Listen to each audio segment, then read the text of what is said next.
Last Sunday, which was yesterday, there was widespread protesting in Manchester and Liverpool of a very large and somewhat disturbing scale. Um, People were chanting freedom, freedom.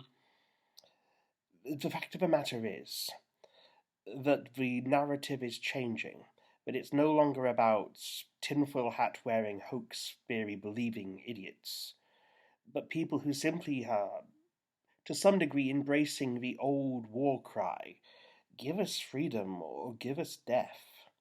And indeed, there is this sense of desperation of the endlessness of it that is driving people to assert that things have to change. The reality is that lockdown cannot be maintained forever. SPY B, the academic committee that advises on human behavior, has already noted that there was a very serious risk of disorder and unrest, and that if widespread public disorder broke out, it would be impossible to reimpose um, social distancing measures without, in all probability, the assistance of the military, which I believe would lead to even more unrest and even more violence, in fact.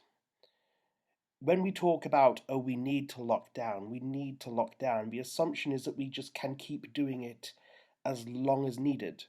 The reality is there is a tipping point at some point, who knows when, where we will no longer be able to lock down. And if we reach that tipping point before we are ready, before the alternatives are in place, the most dire consequences of an uncontrolled pandemic, which we had not even properly prepared to mitigate, could result.